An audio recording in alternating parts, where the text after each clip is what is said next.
If you're like most teenagers, you've probably spent a lot of time in places like these. In fact, if you spent any more time here, they'd give you a red visor and put you to work. We've all spent a lot of money here, over $110 billion each and every year. We need money for things we can't survive without, like burgers, iTunes, Xbox, and cool apps. I'll have the cheeseburger. I'm gonna have the bacon dog. Good thing we have money from our jobs or our parents. Yeah, let's get fries. But you've probably never wondered why our money is worth what it's worth or where it came from, right? It says legal tender. Where? Legal tender. Legal tender. What does that mean? We'll get to that later. Hi. You know, this world of ours has always been a world of money, but not necessarily money as we know it today. So, what did people use before they used this? What did they use before there was coin and paper? Well, It's just pieces of gold and silver, wasn't it? Maybe gold or silver, like actual gold or silver. Precious metals, and before that, bartering, I would say. Bartering. They bartered. Well, trade maybe, skills. Yeah. Salt and sugar, right? Tokens or like stone tablets. Any sort of livestock property, any valuables that they had. Animals. Chickens and things. Cows. sheep. Beavers were especially expensive. Cattle were traded for beef. Women. I don't know. This is not opinion, this is fact. Exactly. Plus things like seashells, fish, tobacco, and yeah, you heard right, salt. Did you know in ancient times Roman soldiers were actually paid in salt? In fact, that's why we have the word salary. It comes from the word salt. So how did we get from seashells and salt to bills and Benjamins? These guys belong to an African tribe called Maasai. Doesn't look like they carry much cash, does it? Well, that's because their money walks on 4 legs. The success of a Maasai family isn't measured by bucks or bling, but by those cows and goats. The most important job for a young Maasai boy is to manage his family's wealth, their animals. Imagine walking that herd into a Best Buy. But back in the day, and I mean way back in the day, everybody did this. Cultures the world over had animals and crops to trade with each other, and that's what made the economy work. The simplest form of trade is barter. For instance, you have a cow, but you want a couple of sheep. So you find someone with a sheep who wants a cow. You trade, you're happy, done deal. People bartered their animals or anything of value.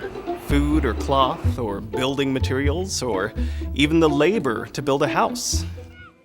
A more complicated trade would be to use a medium of exchange. This was usually something very common which was used or traded as if it were money. For many cultures, a good medium of exchange was farm animals. Hakim and his brother traded cattle for some sheep. Now they're taking the sheep to market to trade for some supplies. Their sheep are their medium of exchange. They're portable, but not that portable. When Hakim finds what he wants at the market, he'll negotiate a price with the seller. Give and take in the marketplace always determines the price. Hakim decides to buy a couple of bags of flour. They agree on a price of half a sheep. Now what? He's either going to have to take more flour than he wants, or things are going to get really messy.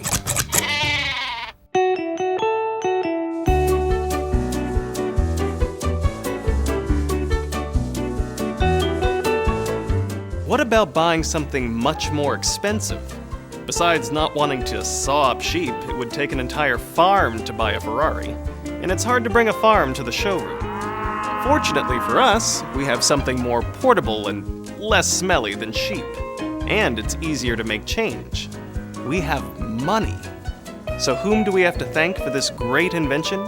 Who came up with the idea of portable money? The Lydians. And it wasn't the Lydian rulers who invented it. It was the buyers and sellers in the marketplace. Back in 560 BC, merchants and traders in Lydia, which is now part of Turkey, carried chunks of metal called electrum. Electrum was a naturally occurring mixture of gold and silver, and it had value. Merchants could use pieces of it to buy things, though they'd have to shave off some of their hunk if it was too big, or add shavings if it was too small. Instead of passing around shavings and hunks, traders agreed on small, standard amounts of metal to use in buying things. Coins. And that was a major deal. You didn't have to barter your cow or trade 50 shavings for a chunk. You could swap the sheep for a pocket full of coins and use them to buy anything you needed. All of a sudden, coins became the medium of exchange. Countries throughout the Mediterranean began to trade with each other and markets grew. The Lydians' great invention, money, became something that could build an empire. And the ancient Greeks were all over that action. Do you know what the centerpiece of an ancient Greek city was? The mall, of course. Greeks called theirs the agora, the marketplace, and everyone from all kinds of countries wanted to shop there. They still do today. The Greeks used money to build an empire on trade and commerce. In fact, Greek became the language of commerce. Commerce means profit, and profit means cash to build fabulous things like temples, stadiums, and theaters. Amazing stuff that can still be seen today. Never before in history had so many people had so much wealth. And when you're making serious bucks like that, you're bound to have a rich social life. The Greeks made great art and theater, ruled at sports, and pretty much invented philosophy and politics. For 400 years, Greek culture and civilization flourished, all because of the monetary and mercantile revolution it had created. Money in the marketplace was such a great deal, governments just couldn't resist getting involved. Enter the Romans. Rome became the world's first empire based on money. The Roman Empire spread commerce through most of southern and western Europe, all the way to England.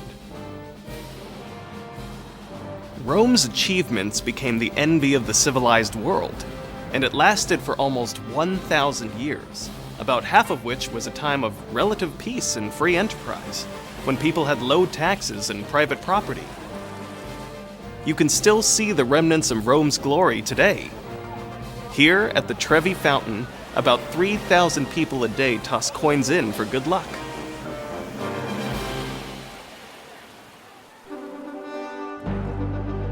Check this out. These are the ruins of Ostia Antica, a city outside of Rome founded in the 8th century BC. About 100,000 people lived here. Here's what's left of the main street, the amphitheater, the public baths, and the many buildings that once stood here. This single-family house had central heating, running water, and under these stairs, even a guest toilet with a marble seat. Amazing, considering these ruins are over 2,000 years old. When the Roman Republic gave way to dictators called emperors around the 1st century BC, it all went south. The emperors liked to blow money on big parties and crazy extravagant events. So they created a system in which wealth was taxed and redistributed. Within 100 years, about a third of all Romans were collecting what we now call welfare. This is the pinnacle of Roman extravagance and decadence. The Colosseum. It could hold as many people as Yankee Stadium. About 50,000 rowdy Romans could cram in here to watch wild animal hunting, mock battles, and even executions. Outside today, it's all fun and games. But if you were a gladiator about to go through these gates into battle, not so much fun. It was a terrible and bloody form of entertainment. Each emperor needed more and more money, so they cranked out more and more coins, replacing gold and silver with cheap metal. The emperors were inflating their money. The price of everything skyrocketed. Rome had become the biggest state-controlled economy the world had ever seen. As Rome declined, most of its emperors died violent deaths. Finally, Rome was sacked and destroyed by the Visigoths, a Germanic tribe from the north. It was all over for the Romans. And with the death of Rome, the world plunged into what would be called the Dark Ages. Oh! After 1,000 years of using coins in markets and cities, people went back to rural life. Nobody trusted money, so virtually nobody used it. Widespread trade almost stopped, and once again, barter was the way to go. Then, 600 years later, money reappeared in what might seem a most unlikely place. Gold or silver never played much of a role in China. The all-powerful government just issued simple tokens with no value made of brass or copper, usually known as cash. They had a square hole in the middle so that up to hundreds could be strung together. They were worn around the waist and could get super heavy. Probably easier just to draw a picture of the money, right? After all, the tokens were just that, a symbol, like a voucher, and a single drawing could stand for 1,000 or even 10,000 coins. Paper money, invented, controlled, and printed by the Chinese government. Of course, today, everyone prints paper money. Governments have declared that the money they print is legal tender, which means that buyers and sellers have no choice but to use it. And for better or worse, governments control it. In the United States, we print our money on presses that run 24/7 in Washington, D.C., right here at the Bureau of Engraving and Printing, at the direction of the Federal Reserve. And we print lots of it, hundreds of millions of dollars in currency each and every day. Whoa, that's a lot of money. Yeah. Man, I wish I had a phone like that. Yeah, because all your phone can do is text. Ah, you're so funny. With the presses pumping out all that money, why are some things more expensive than others? Put another way, what determines prices? Let's ask someone who knows a lot about prices. Lawrence Reed is an economist. He's president of the Foundation for Economic Education. It's pretty simple, really. Prices help buyers and sellers recognize the scarcity of goods and services and make decisions about buying and selling. For example, everybody wants a new smartphone. But while supplies are low and demand is high, they're very expensive. You as the buyer have to make a decision to buy one or to make do with what you've got. Innovation and increased productivity mean computers, cell phones, and cameras are cheaper today than yesterday and will likely be cheaper tomorrow. So, our cell phones, iPods, and Xboxes will get better and cheaper, too.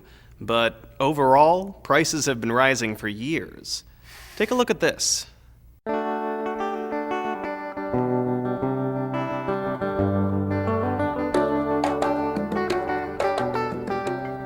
If you could pay the old prices for all this stuff, the money you would have would buy a lot of it. Your money would be worth more. But when we say prices have been rising, that's another way of saying the value of money has gone down. Money used to be based on the gold standard. Governments stockpiled gold to support the value of their money. In the US, thousands of bars of gold were once stashed here at Fort Knox, Kentucky. There's still some gold here, but not enough to back the money we print. Governments came to dislike gold because they couldn't print it. They had to show restraint, and governments don't like restraint. So rather than simply spending what they have, or what they can get through taxing and borrowing, they manufacture more of it. And a lot of that is done right here at the Bureau of Engraving and Printing. It's tough to print gold, but you can print a lot of paper. Remember what happened when the Roman emperors reduced the gold and silver in their coins? They inflated their currency. Today, if governments print all the money they want and spend it at today's prices, the result is the same. See, the increased supply of money forces prices up. When prices rise, your money buys less today and will buy even less tomorrow. Governments, in effect, are taxing their citizens, who will have to pay those higher prices in the future. Whether it's printing paper money or taking the precious metal out of the coins, as the Romans did, the result is an increase in the supply of money, which produces rising prices. And when prices spiral out of control, when your dollar buys a lot less than it bought last year or even last month, those higher prices you're paying are the result of inflation. Do you think you'd recognize inflation if you saw it? Maybe. What if your meal today cost $50 or $100? Whoa, no way. Way? How about $1,000? Come on. Well, inflation is a problem, and hyperinflation is a bigger problem. Even in today's electronic world of money, the possibility of inflation is still with us. Prices are still determined in the marketplace. We still use coins and paper, and governments all over the world control money. And it's those governments that can cause inflation. More about that next time. Nice talking with you guys. Whoa! Well, I'm going to take my pay and hit the road.